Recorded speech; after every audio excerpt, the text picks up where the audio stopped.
Hello guys, good morning. Welcome to Sandeep sir ji के।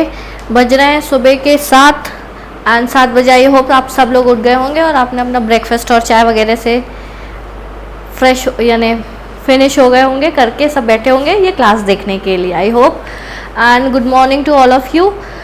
सबसे पहले ये क्लास आपकी कल हुई थी, आज सेकेंड क्लास है आपकी। कौन सी? वन लाइनर की, जिसमें मैं आपको कौन से क्वेश्चंस कराने वाली हूँ। कहाँ गया मेरा पेन? आज वन लाइनर साइंस के क्वेश्चंस की सीरीज स्टार्ट की है। ये आज सेकेंड क्लास है जिसमें मैं आपको 10,000 प्लस वन लाइनर्स कराऊंगी। ठीक है, 10,000 प्लस वन लाइनर्स कराने वाली हूँ। आज ये सेकेंड क्लास है। कल जिन्होंने कल की क्लास नहीं देखी, एक बार जाके कल की क्लास ज़रूर देख लीजिएगा। इसकी ये मॉर्निंग में कितने बजे होती है? 7 AM में। अभी जो हो रही है ना, ये यही वाली क्लास है। इसके बाद आपकी 9 AM पे एक क्लास होती है, जीके एक्सप्रेस।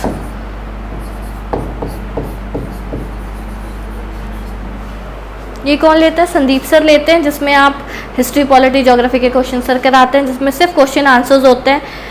कोशिश करते हैं मिनिमम 15 to 20 क्वेश्चन हम उसमें कवर करें। सर कराते हैं ये क्लास को। इसके बाद 12 बजे, दिन के 12 बजे एक क्लास होती है जो मैं लेती हूँ, साइंस एक्सप्रेस के नाम से। ठीक है, आई होप ये सेशंस आप रेगुलर देख रहे होंगे और आपको पसंद भी आ रहा होगा, है ना। एक होगी 7 बजे, दूसरी होगी 9 बजे, एक होगी 12 बजे। ये क्लास और ये क्लास मैं लेती हूँ। ये क्लास आपकी 9 बजे वाली संदीप सर लेते हैं। इसके बाद 1:30 बजे एक फिज़िक्स की क्लास होती है, वो प्रवीण सर लेते हैं, जिसमें वो फिज़िक्स बताते हैं। और जो हमारी शाम की क्लासेस हैं वो अलग चल रही हैं। ये फिक्स क्लासेस हैं। और शायद आप लोगों की एक क्लास 11 बजे रात में भी शुरू होने वाली है, 11 PM पे। वो जीके की वन लाइनर होगी। जैसे अभी मैं आपके साइंस के वन लाइनर ले रही हूँ, वैसे सर ने प्लान किया स्टार्ट करने के लिए रात के 11 बजे जीके की वन लाइनर। ठीक है, तो आप सारे ये क्लासेस देखिए यूट्यूब में, ये सब आपके लिए किया जा रहा है। एंड हम सिर्फ आपसे इतना मांगते हैं कि आप हमारे वीडियो को लाइक एंड शेयर कीजिए। इससे हमको ये फीडबैक मिलता है कि आपको हमारी मेहनत पसंद आ रही है। वीडियो को अगर आप शेयर कर रहे हैं, ज़्यादा से ज़्यादा लाइक कर रहे हैं, और जो लोग नए हैं वो चैनल को सब्सक्राइब कर रहे हैं, तो इससे हमें बहुत मोटिवेशन मिल रहा है कि नहीं, हम सही डायरेक्शन में काम कर रहे हैं ना। क्योंकि अब ऑनलाइन क्लासेस में इतना इंटरेक्शन नहीं हो पाता है आप लोगों से कि 1 to 1 में इंटरेक्ट करूँ कि भाई आपको क्या प्रॉब्लम है, कैसा चाहिए। तो ये अगर आप ये सिर्फ 3 वे से आप बता सकते हैं, लाइक, शेयर, और जो न्यू लोग हैं वो चैनल को सब्सक्राइब करके, मतलब वो भी लाइक और शेयर करें वीडियोस को। तो इससे हमें पता चलता है कि नहीं, बच्चों को चीज़ें पसंद आ रही हैं। ठीक है, चलिए अब जल्दी से हम स्टार्ट करते हैं अपनी क्लास को। फर्स्ट क्वेश्चन ये रहा आपकी स्क्रीन पे। How many bones does the vertebral ligaments have? कशेरुकी दंड में कितनी हड्डियां होती हैं, कितनी होती हैं? 33 होती हैं। इसको आप वो माइनस, ये जो है ना, ये डैश का साइन, कभी इसको कई लोग इसको माइनस ना समझ, दैट इज 33 बोन्स, 33 हड्डियां होती हैं। ठीक है, कशेरुकी की दंड में। नेक्स्ट क्वेश्चन, BCG का फुल फॉर्म क्या है? BCG का पूरा नाम क्या है? What is the full form for BCG? Bacillus Calmette Guerin. BCG का टीका बच्चों को लगाया जाता है। ठीक है, न्यू बॉर्न बेबीज को, नवजात शिशुओं को लगाया जाता है बीमारियों से बचाने के लिए। नेक्स्ट क्वेश्चन ये आपकी स्क्रीन पे। एथलीट फुट नामक रोग किससे होता है? What causes the disease called athlete foot? कई बार आपने देखा होगा जो एथलीट्स होते हैं, जो धावक रहते हैं, उनके जो फुट, मतलब जो हमारा तलवा रहता है ना, जो फुट का नीचे वाला पार्ट, उसमें एक मोटी हार्ड लेयर टाइप की स्किन आ जाती है। या फिर जो लोग ज़्यादा शूज़ पहनते हैं उनमें भी मतलब स्किन की थोड़ी सी प्रॉब्लम होती है, उसको एथलीट फुट बोला जाता है। तो उसको क्या बोलते हैं? वो किस कारण से होती है? फंगी के कारण, क्या कवक के कारण वो डिसीज होती है, जिसको हम क्या बोलते हैं? एथलीट फुट बोलते हैं। बेटा ये क्वेश्चन ना कई बार रिपीट हुआ है अलग अलग एग्जाम्स में। Next question, what causes asthma? दमा नामक रोग किससे होता है? पहली चीज, दमा जो रहता है वो हमारी कहाँ पे अटैक करता है बॉडी में? फेफड़ों की बीमारी है। दमा जो है वो हमारी फेफड़ों को इफेक्ट करता है, लंग्स को इफेक्ट करता है। और ये किस कारण से होता है? फंगी के कारण से होता है। कई जगह, बहुत सारी जगह पे ये आप लोग अगर देखोगे कई बुक्स में कई जगह पे बैक्टीरिया भी मेंशन क्या होता है, पर जो बेसिकली जो मेन अभी रिसेंटली जो रिसर्च में देखा गया कि जो मेन कारण होता है अस्थमा का, वो क्या होता है? फंगस होता है, दैट इज कवक, ठीक है। नेक्स्ट क्वेश्चन, फलेरिया नामक रोग किसके कारण होता है? What causes the disease called filariasis? Worm, कृमि जिसको बोलते हैं। ये छोटे बच्चों में जो बच्चे मिट्टी वगैरह खाते हैं उनके पेट में बोलते हैं ना कृमि हो गए, कीड़े पड़ गए छोटे छोटे से, बिल्कुल अगर आपने केचुआ देखा उस टाइप का रहता है, सफ़ेद कलर का रहता है ये, ठीक है। तो ये वॉर्म्स उनको बोलते हैं, कृमि को बोलते हैं। तो फिलेरिया इसके कारण होता है, ठीक है। ज़रूरी नहीं, कई बार ये बड़े लोगों को भी हो जाता है। इम्प्योर वाटर पीने के कारण भी होता है। नेक्स्ट अपना एक क्वेश्चन क्या है, सूत्रकणिका को अन्य किस नाम से भी जाना जाता है? द सूत्रकणिका is also known by another name is, देखो सूत्रकणिका के 3 नाम, पहला ये तो लिखा हुआ है माइटोकॉन्ड्रिया, इसको हम क्या बोलते हैं? और माइटोकॉन्ड्रिया को क्या बोला जाता है? पावर हाउस भी बोला जाता है, क्योंकि ये पूरे सेल को एनर्जी प्रोवाइड करता है। पूरी कोशिका को ऊर्जा प्रदान कौन करता है? माइटोकॉन्ड्रिया करता है। माइटोकॉन्ड्रिया हमारे सेल के अंदर प्रेजेंट होता है, मतलब कोशिका के अंदर प्रेजेंट होता है। और दूसरा इसका नाम क्या होता है?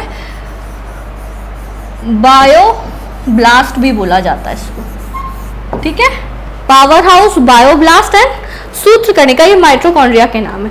Next question, what is the meaning of flame of the forest? Flame of the forest का अर्थ क्या है? वन की ज्वाला किसको बोलते हैं? ऐसे वन जहाँ पे आग लग जाती है उनको बोलते हैं? नहीं, किसको बोलते हैं? देखिए, ऐसे पेड़ों से भरा वन जो पतझड़ में फूलते हैं और लाल फूल बिखेरते हैं। अक्सर हमने सुना है, मतलब जनरली ये डिफाइन है कि जो पतझड़ होता है उसमें सारे पौधे अपने क्या करते हैं? पत्तियां को गिरा देते हैं, उसके बाद उनमें नई पत्तियां आती हैं। तो जो ऐसे पेड़ होते हैं जो पतझड़ में क्या करते हैं? फूलते हैं, और फिर वो पूरे फूल जब वो नीचे गिर जाते हैं तो उनको हम क्या बोलते हैं? Flame of the forest. Forest full of trees that flower in the spring season and scatter red flowers. इसलिए जो लाल फूल है ना, इसके कारण इनको क्या बोला जाता है? वन की ज्वाला बोला जाता है। नेक्स्ट क्वेश्चन, सॉरी एक स्किप हो गया ना।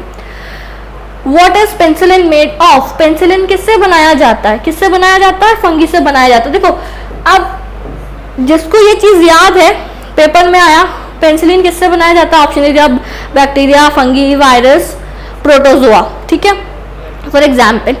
अब जिसको नहीं पता है ना, तो हो सकता है वो सोचा होगा बैक्टीरिया टिक करके आ जाएगा या प्रोटोजोआ टिक करके आ जाएगा, क्योंकि इसमें आप एलिमिनेट नहीं कर सकते। अगर आपको पता है तो आप आंसर डायरेक्टली टिक करोगे, अदरवाइज अगर आपने तुक्का मारा या कुछ भी गेस लगाया गलत करके आ जाओगे। इसलिए ये वन लाइनर्स बहुत इंपॉर्टेंट होता है। तो पेंसिलिन किससे बना होता है? कवक से बना होता है, फंगी से बना होता है। Next question, who gets clove? लौंग किससे प्राप्त होती है? जो लौंग हम खाते हैं, जब हमारे घर में मेहमान आते हैं तो हम देते हैं ना, सुपारी और क्या क्या खिलाते हैं, सुपारी, लौंग, इलायची, सौंफ भी खिलाते हैं। तो लौंग देखी होगी आप लोगों ने। तो वो जो लौंग है वो कहाँ से मिलती, कौन सा पार्ट होता है? जो फ्लावर बर्ड होता है, मतलब पुष्प की जो कली होती है, दैट इज क्लोव, वो फूल का पार्ट होता है। क्लियर है? फ्लावर बर्ड या पुष्प कली। Next, where is the central paddy research centre of India? भारत के केंद्रीय धान अनुसंधान केंद्र कहाँ है? देखो, कहाँ पे है ये? कटक में। कटक कहाँ पे आता है? उड़ीसा में आता है, ये आप लोगों को पता होगा। उड़ीसा के नेशनल पार्क्स लर्न कर लेना, सेंचुरीज लर्न कर लेना, ये भी पूछी जाएगी और ये बहुत इंपॉर्टेंट है, वेरी इंपॉर्टेंट। ये मिलेगा आपको पेपर में कई बार। वैसे ये स्टैटिक का पार्ट है, बट मैं ले आई क्योंकि हम बायोलॉजी से रिलेटेड क्वेश्चंस कर रहे थे, तो पता होना चाहिए कि धान का केंद्र कहाँ पे है हमारा। कटक में है, उड़ीसा में। कटक उड़ीसा में आता है, इसकी कैपिटल भुवनेश्वर। और डांस क्या है वहाँ का famous? Odissi. The accumulation of which substance causes muscles exhaustion?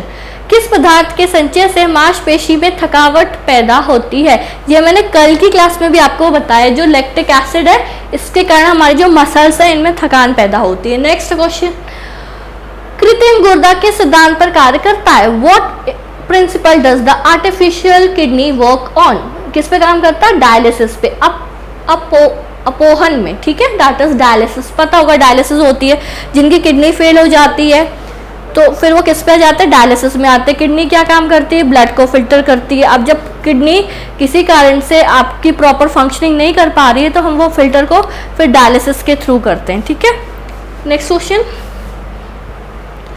एक व्यक्ति की आंखों का रंग काला, नीला या भूरा उस वर्ण दैट पिगमेंट पर आश्रित है, वो किस में पाया जाता है? The colour of a person's eye is dark blue और brown depending on the pigment found in. कहाँ पे वो पिगमेंट मिलता है? आइरिस पे, परितारिका पे। जो हमारी आंख है, आंख में ये जो ब्लैक ब्लैक दिखती है ना, जो बॉल्स दिखती हैं, दैट इज उसके अंदर आइरिस प्रेजेंट होता है, इसलिए कई की भूरी होती हैं, ब्लू होती हैं, तो वो पिगमेंट के कारण होती है। वो कहाँ पे मिलता है? हमें आइरिस पे मिलता है। क्लियर है?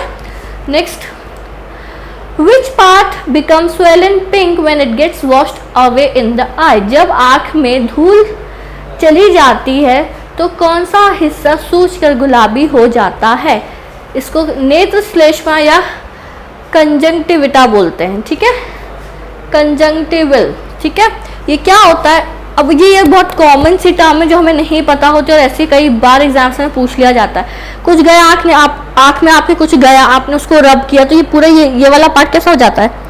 पिंक पिंक हो जाता है और कई बार स्वेलिंग भी आ जाती है। तो इस वाले पार्ट को क्या बोलते हैं? हम नेत्र श्लेष्मा बोलते हैं। ठीक है, next, with the help of which the milk is expelled in the breast while the milk is fed। बच्चों के दूध पीते समय स्तनों में दूध का निष्कासन किसकी मदद से होता है? ऑक्सीटोसिन की मदद से होता है। देखो, कभी भी कोई लेडी एक्सपेक्टिंग है, मतलब कि अगर किसी का प्रेगनेंसी का टाइम चल रहा है, जब वो बेबी को डिलीवर कर देती, उसी टाइम पे उसकी बॉडी में हार्मोन चेंज आते हैं, बॉडी में, ब्रेस्ट में मिल्क बनना शुरू हो जाता है। ठीक है, तो वो जो मिल्क, जब ब्रेस्ट फीडिंग होती है, बच्चों की फीडिंग करती हैं मॉम्स, तो उस टाइम पे कौन सा हार्मोन उनकी बॉडी में एक्टिव होता है? ऑक्सीटोसिन के कारण होता है। ठीक है, which plant has the largest flower? किस पादप का पुष्प सबसे बड़ा होता है? दैट इज लार्जेस्ट फ्लावर, क्या नाम है इसका? रफलेशिया। सबको पता है लार्जेस्ट फ्लावर रफलेशिया होता है। आप मुझे कमेंट सेक्शन में बताइएगा स्मॉलेस्ट फ्लावर कौन सा है। ठीक है, this is homework for you. Morning की क्लास में आज का आपका ये होमवर्क है, पहला होमवर्क है। Which scientist is called the father of genetics? किस वैज्ञानिक को अनुवांशिकी का पिता कहा जाता है? ये ग्रेगर मेंडल को कहा जाता है। ये चीज़ मैंने आपको जब 4 बजे की जो सेशंस होते हैं हमारे, उसमें मैंने ये बहुत अच्छे से एक्सप्लेन किया था। फादर ऑफ जेनेटिक्स किसको बोला जाता है? बहुत है ना, ग्रेगर मेंडल को बोला जाता है। Next, who determines which child sex? हाँ ठीक है, किस बच्चे के लिंग निर्धारण, बच्चे का लिंग किससे निर्धारण होता है? From the chromosomes of the father, पिता के गुणसूत्रों से होता है। देखो, male body and female body दोनों के पास में कितने पेयर्स ऑफ क्रोमोसोम्स होते हैं? मतलब कितने गुणसूत्र के जोड़े होते हैं? 23 जोड़े होते हैं। ठीक है, और क्रोमोसोम्स खुद कितने होते हैं? 46 होते हैं क्रोमोसोम्स या गुणसूत्र जिसको हिंदी में बोलते हैं। ठीक है,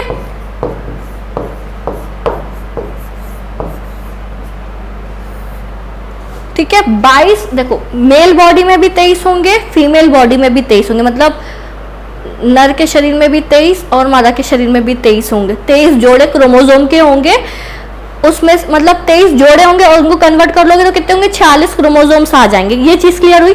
अब जो 22 होते हैं, 23 में से 22 जो क्रोमोसोम्स होते हैं वो सेम होते हैं। ठीक है, उनको हम क्या बोलते हैं? ऑटोसम्स बोलते हैं।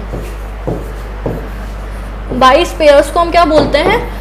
ऑटोसम्स बोलते हैं। ठीक है, जो 23rd मतलब जो 23वां जोड़ा होता है, या तो वो फीमेल बॉडी में होगा, फीमेल बॉडी में वो, इसको ऐसे समझो, रुको,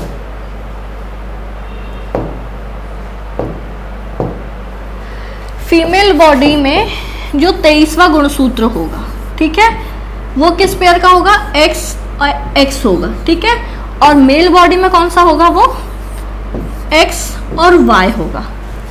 ये सेक्स क्रोमोसोम्स बोले जाते हैं, सेक्स क्रोमोसोम्स होते हैं। 22 सेम होते हैं दोनों बॉडी में, जिनको ऑटोसम्स बोलते हैं। जो 23वां होता है वो सेक्स क्रोमोसोम होता है, फीमेल में XX होता है, मेल में XY होता है। जब भी रिप्रोडक्शन होता है, ये क्रोमोसोम्स क्या होते हैं? चेंज होते हैं। ये सारी प्रोसेस मैं थ्योरी क्लास में आपको एक्सप्लेन करूंगी अच्छे से। तो जो भी हमें, देखो, फीमेल बॉडी से जो भी आएगा हमेशा X ही आएगा, क्योंकि इसके पास XX है। यहाँ से अगर X गया तो क्या बन जाएगा? XX होगा तो बेबी गर्ल पैदा हो जाएगी, लड़की पैदा होगी। और अगर मेल ने Y भेजा म्यूटेशन के टाइम पे, तो ये क्या हो जाएगा? एक्स वाई हो जाएगा तो क्या बन जाएगा, बेबी बॉय बन जाएगा। तो जो बच्चे का लिंग होता है वो किस पे डिपेंड करता है, टोटली मेल पे, मतलब कि फादर पे डिपेंड करता है। आई गेस आपको ये चीज समझ आ गई होगी, ठीक है। मनुष्य में गुणसूत्र की संख्या कितनी होती है, अभी बताया था, number of chromosomes of human is 46। देखो नंबर पूछ रहा है तो 46 होगा। पेयर पूछेगा, पेयर मतलब कितने जोड़े होते हैं गुणसूत्र के, तो कितने होते हैं, 23 होते हैं। कैसे आया ये 23, बहुत सिंपल सी मैथ्स है। टोटल 46 जोड़े का मतलब क्या होता है, दो, कपल दो ही तो होता है ना, मतलब दो लोग मिलकर ही कपल बनाते हैं जोड़ा, तो इसको 46 से डिवाइड कर दो, 23। क्लियर है, तो 23 जोड़े हो गए, नॉर्मल ऐसे कितने हो गए, 46 हो गए। क्लियर है। आज का सेशन हम यहीं पे एंड करते हैं। अच्छा लगा हो तो प्लीज़ वीडियो को लाइक कीजिए, शेयर कीजिए और हमारे चैनल को सब्सक्राइब करना ना भूलें। एंड सारे प्लेटफॉर्म्स पे ये वीडियो शेयर कीजिए। And I need your support यार, प्लीज़ सपोर्ट करो मुझे, है ना। थैंक यू फॉर वॉचिंग, और मिलते हैं हम 12 बजे की क्लास में, जहाँ पे हम क्या करेंगे, साइंस एक्सप्रेस क्वेश्चन आंसर्स के प्रैक्टिस करेंगे। Okay, thank you for watching, bye bye.